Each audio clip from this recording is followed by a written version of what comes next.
Hello and welcome back to the channel. A while back, I started a list about the greatest players in each position over the last decade. So far on this list, I have looked at all positions starting from the goalkeepers, defenders, midfielders and then the forward line. In my last couple of videos, I have looked at both the left and right wingers and only the centre forward position remains. So here are my views on the 5 best centre forwards of the last decade. Pierre-Emerick Aubameyang was with Monaco in Ligue 1 when the decade began, and to say he was not an elite forward at the time would be an understatement. He really started showing some promise in the next season when he joined Saint Etienne in 2011, scoring over 20 times and providing over 15 assists in the 11-12 season alone. Another excellent year with Saint Etienne followed, after which he moved to Dortmund in 2013 for 13 million euros, with whom he stayed for almost 5 years, making over 200 appearances and finding the back of the net 140 times, before moving to Arsenal in January 2018 for 64 million euros, with whom he has been since, scoring over 70 times in just over 100 games. While Aubameyang's trophy cabinet is nothing spectacular, with just one FA Cup and one DFB Pokal, the 50-capped Gabonese international has been vital, first for Dortmund and now even more so for Arsenal, just due to the sheer number of goals he scores, very rarely going through rough patches or injury woes. And the former Dortmund man is not just a poacher either. Capable of playing either on the left or in the centre and combining this with his electric pace, Aubameyang is one of the most versatile players on this list. For large parts of the decade, Aubameyang has been and still is one of the best in his position, and for all those reasons, he takes the 5th spot. Just like Ronaldo, Benzema joined Real Madrid in the summer of 2009. He joined from Lyon for 35 million euros and he has been in Bernabeu since, making over 500 appearances and scoring close to 250 times and providing a further 150 assists. In his time in Spain, Benzema won 3 La Liga titles, 2 Copa del Rey and 4 Champions Leagues, providing a key role in all those triumphs.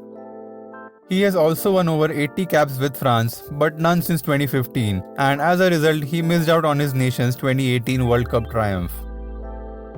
Probably the least glamorous part of the famous Bale-Benzema-Ronaldo trio, Benzema more than held up his own as the Welshman and even more so the Portuguese wrapped up all the plaudits. Benzema was never a goal machine like some of the others on this list, as that responsibility belonged to Cristiano Ronaldo. Benzema's role in Madrid was slightly different, as he not only had to find the back of the net on a regular basis, he also had to drop deep, link up play and allow his more glamorous teammates to flourish as well, which he did with ease. He did become Real's principal goal scorer after Ronaldo's departure in 2018, and while there were some doubts initially whether he'd be able to up his game, he has done so incredibly, being directly involved in over 70 goals in the 2 seasons since. 4 months from his 33rd birthday and the Frenchman has still showed no signs of slowing down, and for all those reasons he takes the 4th spot. Sergio Aguero was about to begin his final season with Atletico Madrid when the decade began. He really came into prominence when he moved to Manchester City in the summer of 2011 for 40 million euros, with whom he has been since.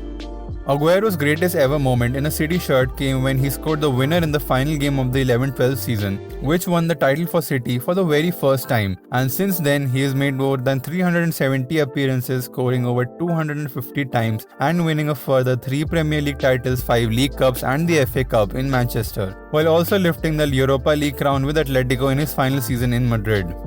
Man City's greatest ever forward and one of the greatest forwards in Premier League history, Aguero sometimes goes criminally underrated despite scoring a bucket load of goals every season.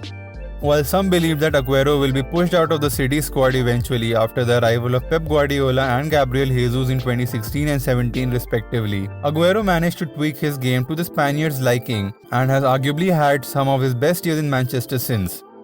The only thing that goes against the Argentine are his injury woes during his time in England, and while his trophy cabinet is impressive, it pales in comparison to the players that are about to follow. So for my money, Aguero was an easy choice for 3rd spot.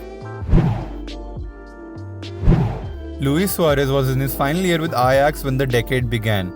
He moved to Liverpool in January 2011 and it was in Merseyside where Suarez really came into prominence.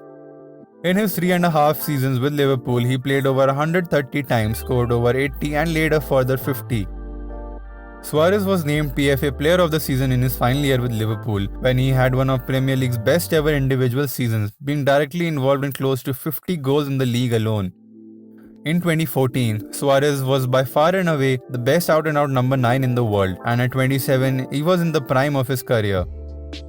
As a result, Barcelona shelled out over 80 million euros to bring the 113-capped Uruguayan to the Camp Nou, where he has been since, taking his game to new heights by making over 280 appearances and scoring and assisting over 300 times, winning 4 La Liga titles, 2 Copa del Rey and the Champions League with the Catalans. Suarez's signing was the final piece of the puzzle for the Barcelona attack, as he formed a lethal partnership with Messi and Neymar. However, Suarez is not just a penalty box poacher either. He's just as adept as laying on the chances for his teammates as he is at finishing them.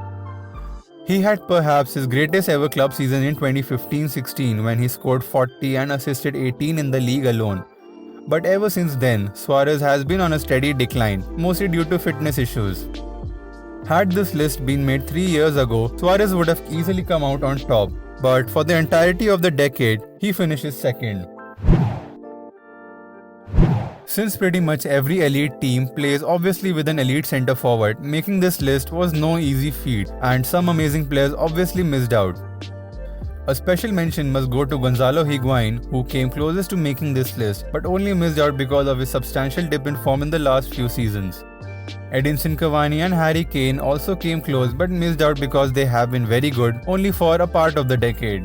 Players like Edin Dzeko and Mario Mandzukic have been very consistent but have never produced outstanding numbers like some of the other players on my list, so they miss out as well. Lewandowski was in his native Poland when the decade began, and he moved to Borussia Dortmund that summer for just under 5 million euros, with whom he stayed for 4 very successful seasons, scoring and assisting close to 150 times in 187 games with the Black and Yellows, winning 2 Bundesliga titles, the German Cup, and reaching the Champions League final in 2013. He moved to Bayern Munich for free in the summer of 2014, with whom he has been since.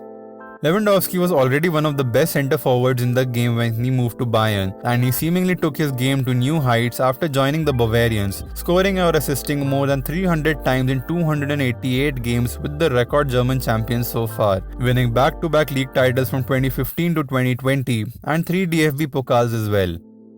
A player who can seemingly do it all, Lewandowski is the most complete centre-forward on my list.